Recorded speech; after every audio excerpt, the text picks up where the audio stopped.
My name is Tony Martinez. I'm an attorney from New York, and I will not be here on Saturday or Sunday.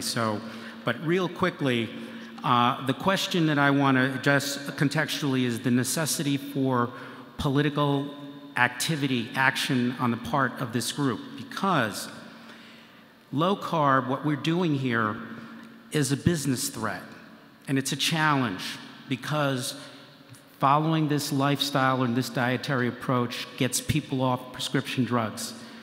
It gets them to stop buying food that is in a package, box, or wrapper, and gets them to start eating real foods.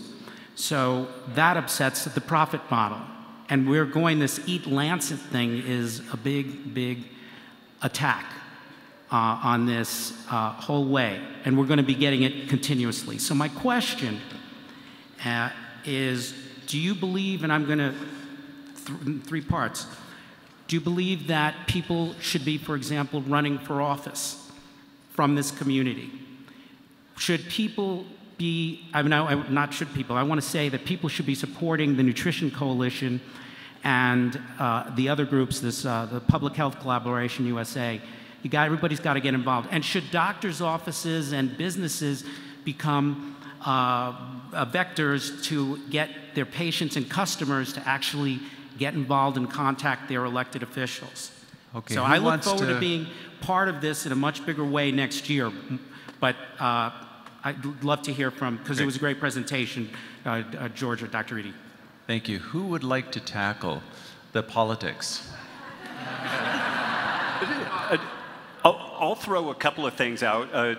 Mark Sisson just had a $300 million acquisition for Primal Kitchen, and there was a lot of pissing and moaning and pushback about that. And it's an amazing event because the big food wants to make money, but big food can make money in this space and provide better value for the folks that are in it.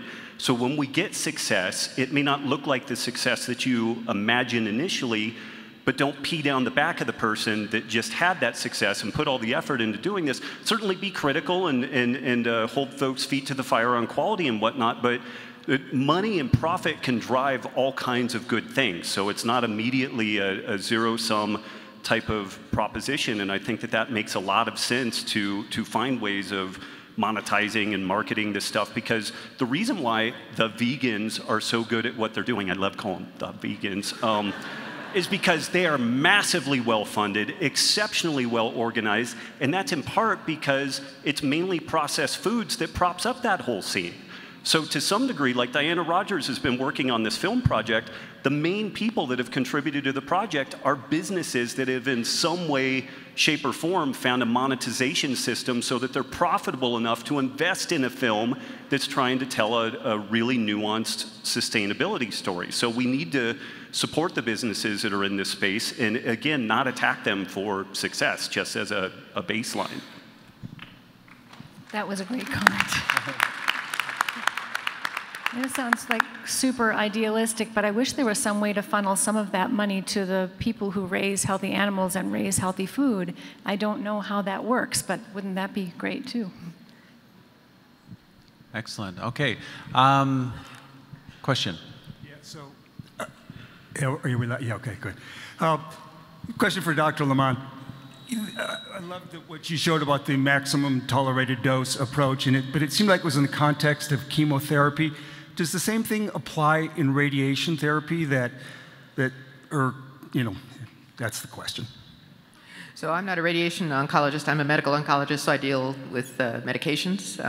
So I would have to punt that question, very good question, to a radiation oncologist. Certainly, radiation treatments are modulated to treat to approach the goals of the treatment, whether the goal is palliation versus cure. So there are some things involved in that. Also, different types of cancer cells are more or less resistant or sensitive to radiation, depending on their makeup, the tissue of origin. So there's a lot of things that go into that. So I think you'd have to look at the entire treatment picture to determine how you're going to treat a patient, but certainly the radiation oncologists would have to be involved in that conversation. And it's a very good question. I can't answer it fully. Thank you. Excellent. Since we can't see you, if you wouldn't mind just introducing yourself, saying where you're from, that would be fantastic with your question. Thank you. Robert Szabo, I'm a GP from Melbourne, Australia. First of all, thank you for an excellent talk, Georgia Eid. I really enjoyed that. Also, now my question is for Lily, and also excellent talk. Thank you very much. I was just slightly confused about when you were saying about the different phases of pregnancy and the insulin resistance being lower in early pregnancy and higher in later pregnancy, and the fact that there's more fat accumulation at a time of lower insulin resistance, which seems paradoxical to me, and that at a time of higher insulin resistance at late pregnancy, there's less fat accumulation and higher ketones, when I was under the impression that higher insulin was inhibitory to ketone formation. Pregnancy physiology is just different than non-pregnancy physiology. The idea is that in early pregnancy, when you're more insulin sensitive, your body is actually trying to store additional energy stores for later. In late pregnancy, it's as if the maternal tissues don't want to take up that energy for themselves and instead want to shunt it to the baby. Does that make sense? But we see this anabolic-catabolic thing across all mammals. There's actually much more research on it in especially like livestock and dairy animals, because they're concerned about milk production and whatnot. You see this same metabolic effect play out across pretty much all mammals. It sounds like the upside down. It's like opposite to non-pregnancy. It's opposite of what you would expect, certainly. Right. Okay, thank you. Thank you. Over this mic. This is really tall. I don't really have a question. I'm just wondering about thyroid disease. We're talking about insulin and PCOS, and for me, that's been taken care of, and my last medication is my thyroid meds, and I'd like to get those off board. Jason, would you like to? So that's a good question that we actually get asked a lot, but in terms of diet, it doesn't have a huge amount to do, that is low carbohydrate diets and fasting. They mostly affect the insulin and counter-regulatory hormones, and thyroid is not one of them. One of the things we do hear once in a while is people with Hashimoto's disease, which is an autoimmune disease.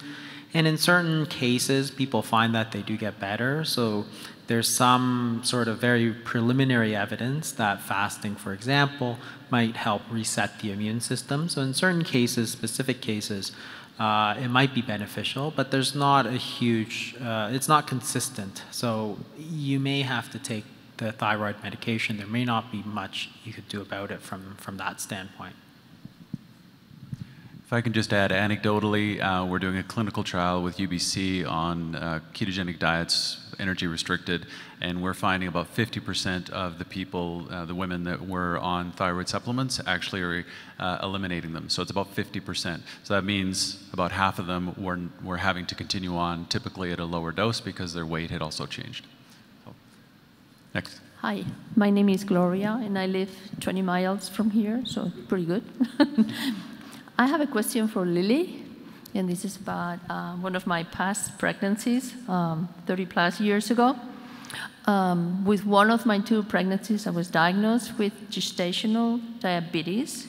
For the first time in my life, I experienced hypoglycemia, which was very weird. With the other pregnancy, I didn't have anything like that. I guess the question is, why does anybody get that? Like, I had 2 kids, same diet. One, I had that with one of the children, not with the other one. That is my first question. And the second, does that have an effect on the future health of the child? Since my child, where I had that, was born normal size, it was not overweight, she has never been fat. So I don't know, it kind of baffles me a little bit how that works. Can I ask a quick follow-up question? Was the gestational diabetes in the first or your second pregnancy? I cannot remember. Probably later in the pregnancy. Yeah. first or second pregnancy? Like which pregnancy had gestational diabetes? The first one. The first one, interesting. Well, what I'll say, so typically we'd expect the opposite. You might not have gestational diabetes the first pregnancy, and then the second time around or later on, yes, because you're starting the pregnancy automatically at an older age, and there may be more insulin resistance. You may not be eating as well because you have a toddler, and yada, yada, yada. But I think we have to remember that the diagnostic tests for gestational diabetes are not perfect. We're not doing like a glucose tolerance test plus an insulin tolerance test, which would be amazing. Also, I think it's silly for us to assume that it should be the norm that your body can tolerate somewhere between 50 to 100 grams of pure carbohydrates and have a normal blood sugar response. So I just have an issue with the diagnostic test as a whole. But it is very possible that the test maybe was inaccurate in either case. Maybe you never had gestational diabetes. Maybe there was low-level insulin resistance in both pregnancies and the test missed it. Even if you administer the test at a different time of day where there's different insulin resistance, you can get a different result. So it's a test that's fairly inconsistent. Yeah. And the other thing is that I never ate, this was back in Germany, no junk food, no sweet anything, once in a while, Kaffee and I'll just say, you know, a gestational diabetes diagnosis doesn't mean that automatically the child is going to be metabolically unhealthy or born too large, and that's something probably I didn't give enough time to in my talk, but in my work I emphasize that we don't see the same risks in really well-controlled gestational diabetes as you do in a pregnancy that has persistent hyperglycemia. So if your blood sugar was well controlled and you were generally eating healthy, I wouldn't expect your child to have metabolic issues long term. Thank you so much. Next question. Hi, my name is Gary Sabin. I'm from Atlanta, Georgia, retired dentist. Agent Orange has been known to cause ischemic heart disease as well as now being linked to hypertension. So the question is there any literature showing the etiology of the ischemic heart disease from Agent Orange? And is there any reason to suspect that the advantages of ketogenics as it relates to ischemic heart disease would be altered because the causes from Agent Orange as opposed to any one of the other etiologies? Thank you.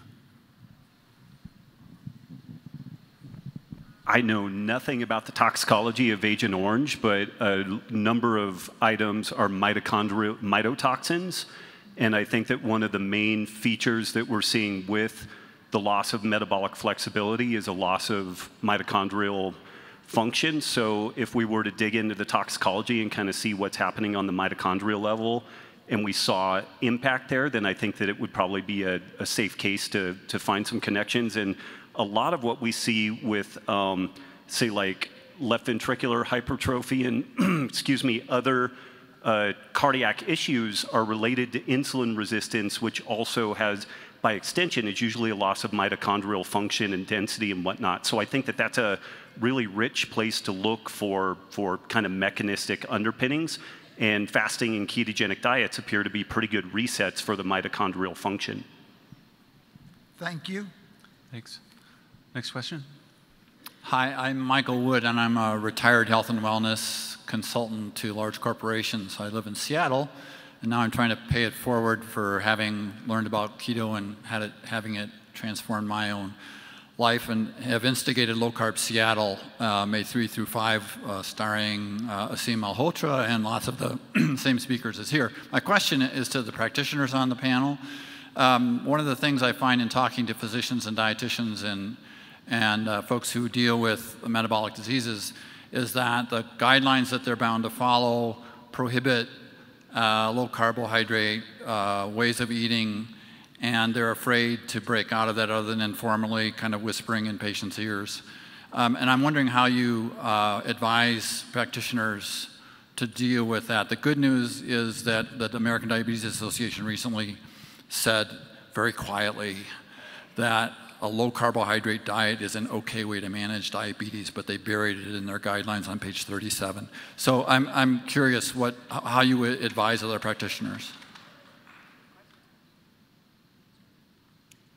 Well, as a naturopath, I practice in Ontario, in Canada. We were also regulated.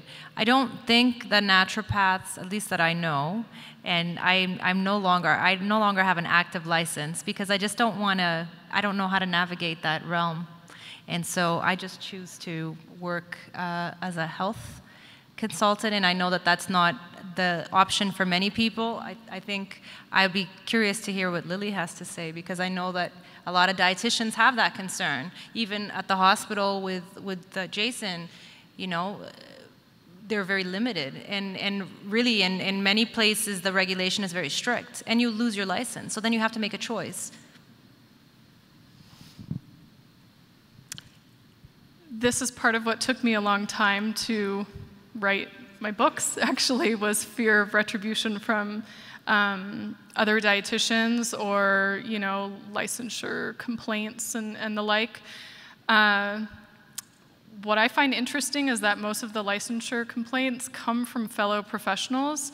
So I think it's really about putting out, if you're going to put out information that is different from the guidelines, you need to back everything that you say with a lot of data, which is something that I've chosen to do. And I've been very surprised to not have near as many negative responses to my work than I would expect. In fact, both of my books are approved for CEUs by like the Commission on Dietetics Registration, so like what's up with that? I don't expect the guidelines to change, but I find that they are being more open to alternative opinions as long as you back it with evidence. So I agree with Lily. One of the things that I do in oncology when I'm recommending a low carbohydrate diet or a ketogenic diet is I put in the references in my clinical note and make it a footnote. And when you do that, it gives people pause before they decide they're going to turn you in or something like that. And so that's how I deal with that. I'm very, very careful to really reference things that I recommend. I mean, the other thing, one, the dietitians at the hospital all hate me, right? But you just have to deal with it. The other thing is to pick off the sort of stuff everybody agrees upon first, like cutting sugar. Like, you won't get into trouble for that, right? So a lot of people, that's their big problem. Or for me, it was, you know, cutting out a lot of snacking. There's not a lot of guidelines on that either, right? Or evidence that you should be snacking. So again, to me, if you're going to run into a situation where there's a lot of resistance, then getting some of those easier things, you know, getting processed foods, nobody will disagree, getting out the sugar, you know, cutting out the French fries and the chips. It's not that hard to do, and for a lot of people, that is already going to take them a long way. And then, you know, as you go along, people start to see your point of view, so it gets easier with time. Just one really quick note. I've faced a lot less. I mean, I've definitely faced, you know, resistance from dietitians on college campuses for sure, and even administrative resistance. But one nice thing about being a psychiatrist is there are no guidelines for brain health, and so I could just say that to people. You know, nobody's ever really written about this, so you know, we're in different territories. You can ignore the usual guidelines. We're talking about something else. That's tricky. Next question. Hey, my name is Nick. I'm from Seattle, software engineer. This question is for Rob. You talked a little bit about satiety, and when I see a lot of the research on that, I tend to grow concerned that there's like a satiety myopia where people are focusing obsessively on like a 120-minute time frame and ignoring the possibility that satiety is an incredibly complex mechanism that extends out maybe hours, days, perhaps longer. I wonder if you have any thoughts on that and the utility of satiety research towards discussing weight management. Yeah, I mean, it's a huge topic. Just a short list of variables that affect this. Circadian biology. So what time you get up, what type of photo period you're exposed to.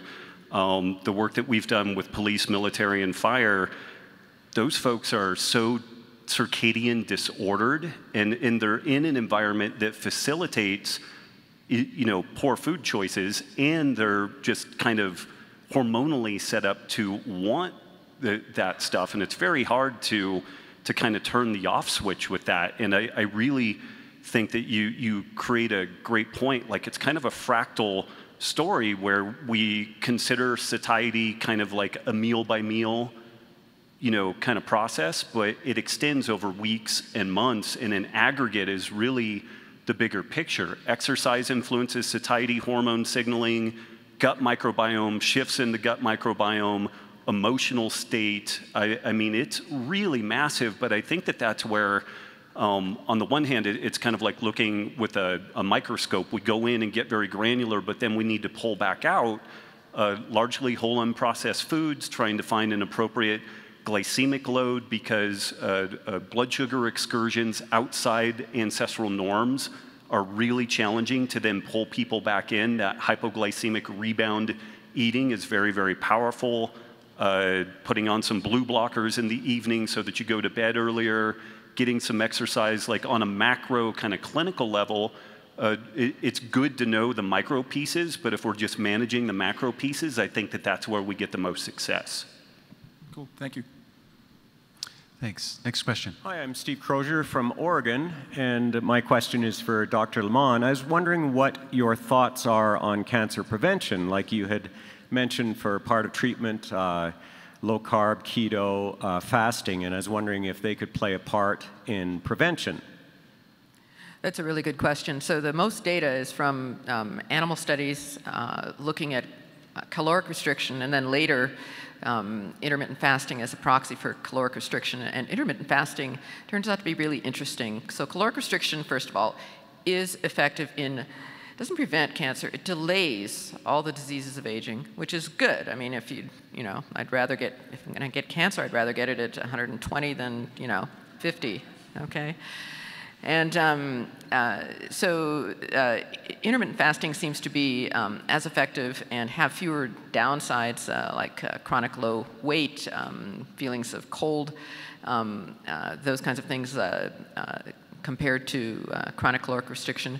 So I do think that that's a very powerful way that we might be able to delay cancer and other diseases of aging. As far as the ketogenic diet, I think it's a really interesting question. We don't know. I think that that's something that needs to be asked. Can we start studying the ketogenic diet and its ability to delay or prevent, if it's even better than caloric restriction, cancer? I mean, I think that's a great question, and I'm looking forward to somebody taking that up and taking a look. Thank you. Next question. Hi, I'm Rosemarie from Salt Lake City, Utah. I am a dietitian. This question is from my daughter-in-law, who is a type 1 diabetic, just gave birth to her second child 9 days ago. First pregnancy, it's a question for Lily, actually. Her first pregnancy, just for interest, she followed the gestational diabetes eating guidelines, and it was difficult, had a very, very large baby. Second pregnancy, she decided to go low carb, had to do it on her own because her healthcare practitioners were not supportive. They loved her numbers, though. They loved her labs, but she could not tell them why they were so good. So here's her question. She's in Virginia, and we texted her about a couple of things from your talk. And one about you mentioned that an infant, at least for the first month of life, is in ketosis. And her specific question was, does it make a difference if they're nursing or using formula? Would you know? Yes, to some degree. I can't say I've seen data on formula-fed infants, but that study was specifically on exclusively breastfed babies. And you have a different macronutrient breakdown in formula than you do in breast milk. So typically, breastfed babies are going to be more likely to stay in ketosis than formula-fed babies, because formula is pretty high in sugar. Okay, thank you so much. Okay, next. Thank you. Hello, my name is Alan Schaefer. I'm from New York State. I'm a practicing physician in chronological order of training, pulmonary, critical care, sleep, and obesity medicine. So my question is for Dr. Pateguana on when you listed the associations with PCOS and all those things you were in bold, for you, sleep apnea was grayed out. So I wonder if you had undergone a sleep study or you're just asymptomatic, because it's not just a matter of the BMI, because it's been shown that irrespective of the BMI and age, there's a 30-fold increase of obstructive sleep apnea in PCOS. That's a great question, and I actually agree with you. I think that the only reason why I never got diagnosed with sleep apnea was because I never got tested for it. I always had, I mentioned this before, my mother is here, and there was always an issue with my breathing during sleeping, and I always was a mouth breather. I believe I probably still am. I don't think my husband's going to tell me too much about that, but I agree with you. I think it's just because it was never tested. Thank you. Can I make a comment on a previous question? The one who asked about the how do we spread the word about the success of the ketogenic diet. I think that showing people success stories is a great way. I think of a patient I had who came in at 400 pounds on 40 units of insulin, and I got him down to 300 pounds and no insulin in a matter of 8 months or so. And initially I asked him, I said, well, who had you on that insulin? And I said, my endocrinologist. I said, great, did he talk to you about diet? And he said, yes. And he said he wanted to control my blood sugar first. And I said, well, how long ago was that conversation? He said, 2 years. So I said, why don't you go back to your endocrinologist and show him your 100-pound weight loss, and he'll ask you how. And I did get a call from the endocrinologist. So spreading the word, showing success stories. Thank you. Thank you. Next question. My name is Eric Klein from Obesity Help from California. My question also pertains to fasting and cancer, especially with individuals who may be young and very healthy, becoming interested in increasingly rigorous regimes of various forms of fasting, where each round would push more and more less healthy cells through apoptosis, just clearing out the reserves of senescent cells. And so any cancer that individual might have otherwise been destined to have would be delayed. But after listening to the presentation today, I was wondering, at some point, could that backfire, where by the time they do get cancer, those cells would already be very resistant based upon all the natural selection of being able to survive all the regimes of fasting. Does that make any sense? So that's a really good question. It's something I've wondered myself. And I don't think we have the answer to that. Certainly, I take patients and say, well, you've got cancer now. What have you been eating over the last 5 or 10 years? And if it's something pretty horrific, the standard American diet or something like that, that's pretty easy to change. But if they say something like, well, I've been in ketosis. My ketones have been, 1.0, and I eat a whole food diet, and have done so for the past 5 or 10 years. It's a little bit harder to say, wow, well, we should really, push that a little harder, and maybe we need to go even more in that direction. Because you do wonder if whatever there is there now in terms of cancer has pretty much told us, well, that's not going to really work against me at this moment. So I think that's a really good question. I don't have the answer for that, but I do think that that's something that is a possibility. Certainly, overdoing the removal of senescent cells can backfire. If you remove too many of them in an old animal, you can start having organ failure and things like that. So there are some precedents for thinking that way, and I would say we need to look in that direction too. Too much of a good thing is too much of a good thing, too much. Next. Hi, I have a question for a friend of mine. She has been morbidly obese and insulin resistant for many, many years. About 8-9 months ago, and she's also had regular menstrual cycles her whole life, but about 8-9 months ago, her menstrual cycles became very, very heavy and long and very irregular. She has tried several things to fix that. Nothing's really worked. About 3 weeks ago, she started intermittent fasting and low carb diet. And she's been menstruating for about 2 weeks now, and she's concerned about what she should do with that and how the intermittent fasting and low-carb diet will affect it, and if it's going to get better before it gets worse. And about a year ago, she used Roundup in her yard, and she's thinking that that was the cause of her cycle changes. I don't know. What are your thoughts on that? That's a difficult question to answer because there's lots of different things that can cause that. So if she's having a lot of, I mean, there's things like endometriosis and fibroids and all these sort of things that are not just, they're just not going to be affected by the diet very much because they're not predominantly dietary diseases. So if she's having anovulatory cycles, they're not always like very long. They're mostly irregular, but it's not menorrhagia versus, you know, things. So it may not be her problem, and if it's not her problem, then the low carb, the fasting is just not going to be the solution. So I think it's a difficult one because you do have to go talk, like, is she having, if she thinks she's PCOS, does she have the other things? Because it's not just heavy periods, right? So you've got anovulatory cycles, you've got hyperandrogenism, and so on, right? So there's a whole criteria, acne, acanthosis, there's a whole series of things. But if it's not PCOS, then it's not going to make a difference. I wanted to comment on that. I don't know that I can comment on the Roundup.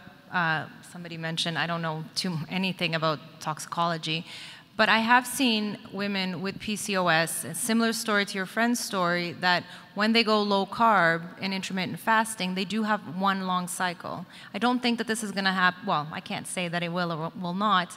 In naturopathic medicine, they call that aggravation of symptoms. It's that you get worse before you get better. Insulin, as Dr. Fung says, is a regulatory hormone, so it's regulating all of that. So that could happen. I don't know exactly why, except to say that insulin has a direct effect on our hormones. And so I don't know that I would necessarily, in a case like that, say that low carb or intermittent fasting is not good for her. It clearly is making some kind of an impact, and I would just go with it and see what happens. She likely has to see her doctor, because I have seen somebody that in a situation like that, it did affect her iron levels, and so that might have to be addressed. Great, thank you.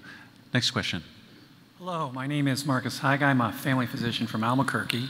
I've recently been recommending a low-carb, high-fat diet for a number of my diabetic patients, but I've been a little bit more reluctant because I've been getting a lot of pushback from my cardiology colleagues, endocrinology colleagues, putting in their notes, do not recommend high-fat diet because of cardiovascular risk.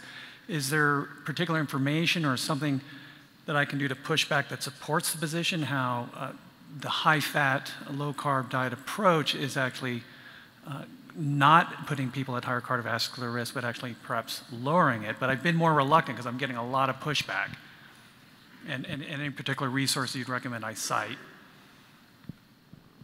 I would recommend talking to Dr. Zoe Harcombe, who I believe is here this weekend, or referring to her excellent research on this topic that summarizes all of the randomized controlled trials about heart disease and fat, and that may at least give the cardiologist pause if they're willing to look at that research. I'll give a shout out for Blair O'Neill from Canada as well. He is here, so find him. He's a cardiologist, and he can probably help you with that as well. Really quick is you just might want to change the wording that you use on your chart notes, which is something that I did for a long time, which was, emphasizing reducing sugar, reducing refined carbohydrates, more vegetables, more protein. Emphasize the things that everybody agrees upon, but in the discussion that you're having with your client, you'll be saying, oh yeah, it's actually okay to eat enough fat to satiety and yada yada, but you don't emphasize that necessarily in your chart notes so your colleagues don't get really pissed off. Okay, I'm just noticing we have about 5 minutes left here, so I just want to make sure we get through as many questions as we possibly can. Next one over here. Okay, thank you. I'm a physician who benefited from intermittent fasting, low carbohydrate diet over the past couple of years, and I've been kind of, as a health consultant coach, kind of helping friends and colleagues to benefit from the same. principles. My question is kind of following up an earlier one about women of childbearing years that are obese, insulin resistant, that are embarking on a low carbohydrate, intermittent fasting diet. What kind of words of advice or things that, do you see that come up in general? Any specific things about fasting in and around the menstrual cycle, the period time, or different parts? How does the weight loss fluctuate? Are there stall periods that kind of the body can make up for at different periods? If you can please comment on that. So, because we're a fasting program, there's always a concern about fasting in pregnancy. So whenever I'm seeing somebody in that range, that age range, and people that are trying to conceive, we talk about fasting. If they're doing longer fasts, safe fasts, I at least recommend that they do it only during the first half of this cycle, before ovulation. Post-ovulation, you only want to focus on time-restricted feeding. So I make that a point. People nowadays do alternate day fasts, or they do longer fasts, 24-hour fasts. Some people do longer fasts if they want, and we recommend that they get they get monitored properly if they're going to do that. But that's probably an easy enough recommendation. Some women don't ovulate, and so I still recommend that they check. They check ovulation. There's ovulation kits, and so no fasting post-ovulation is our general recommendation. I don't know if that was your question, but it was basically what would a woman expect? Does it change their menstrual cycle? Is their weight loss different? Is it not as steady or consistent? Do they go through periods of stalling because of maybe insulin levels changing up and down, hormone levels, fluid retention, other things like that, metabolism?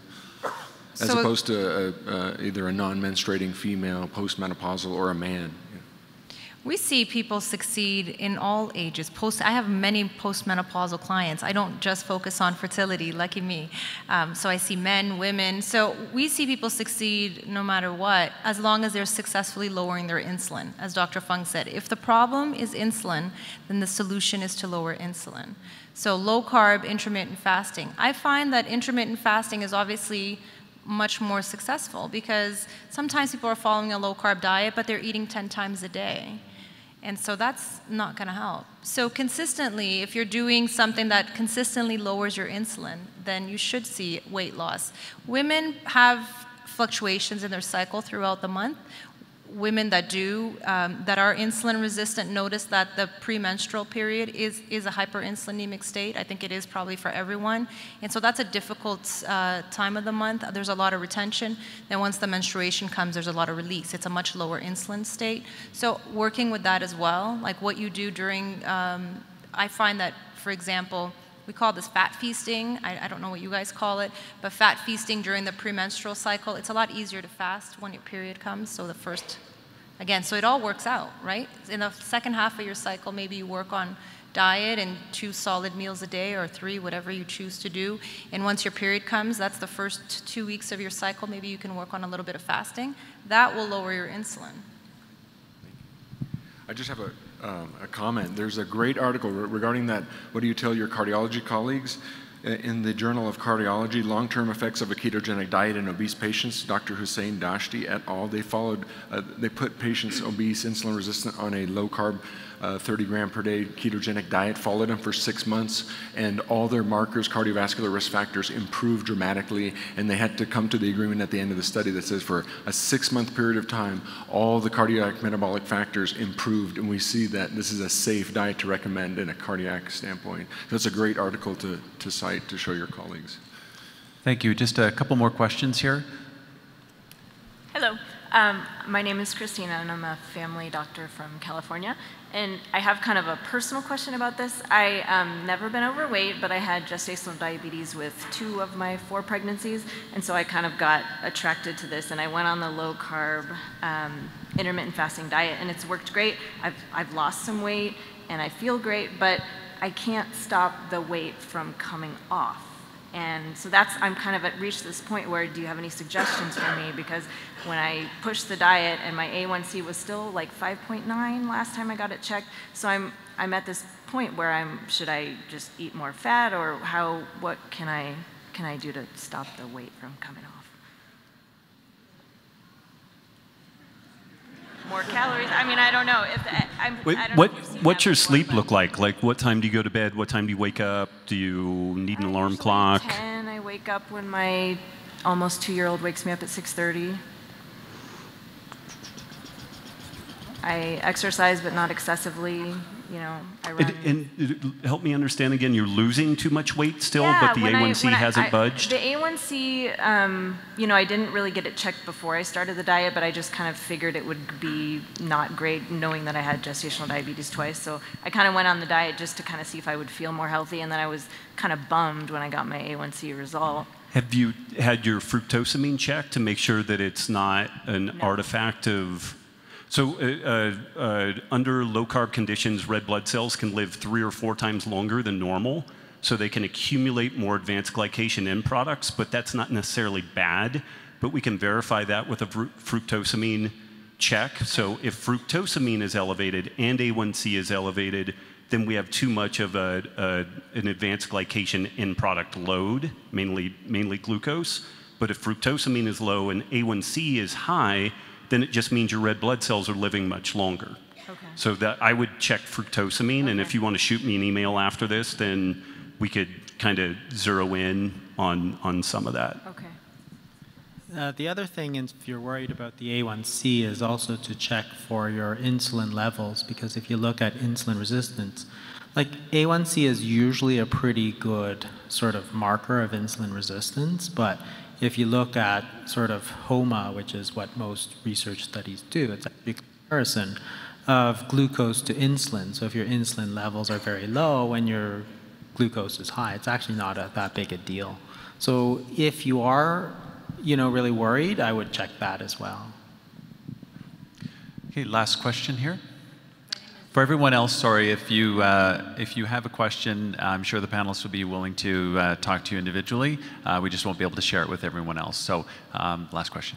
My name is Lynn Carnaroli. I'm a chiropractor in Connecticut. And my husband and I recently volunteered for a Yale study. They wanted patients or people who had been on a ketogenic diet for a year. And they did a 3-hour glucose tolerance test. And at the 3-hour point, my glucose crashed to about 48, which was unusual for me. And I'm wondering if tests like that are sort of invalidated with people who are following ketogenic diets. Yes. You'll typically get false positives because your insulin response is adaptive, and we've shown since I think it's a JAMA article from the 1960s where they did a low-carb diet and a glucose tolerance test, a washout period, a higher carb diet, a glucose tolerance test, and the people who had gone back to a higher carb diet, they suddenly passed the glucose tolerance test, but the people who were low carb were more likely to fail. We have similar studies in animals, and funny enough, the animal studies assumed that the study was in horses that were grazing or horses that were supplemented with a ration of grains twice a day. The horses that were grazing, these were pregnant horses, they failed the glucose tolerance test, and they assumed that that was a normal response, interestingly. In humans, they'd assume the opposite. You start supplementing the pregnant horses with grain rations, and they pass the glucose tolerance test because their insulin production has increased to match it to try to avoid a dangerous situation of hyperglycemia. So glucose tolerance tests are an odd thing unless you're also assessing insulin production, in my opinion, and you're going to get strange results when you're low carb. They wouldn't run the insulin? Do it because it was a study. Yeah. Oh, okay, yeah. Thank you. Okay, thank you so much for all the great questions. As I say, we're going to have to cut it off there. But before we stop here, just want to give a round of applause for the panelists, please.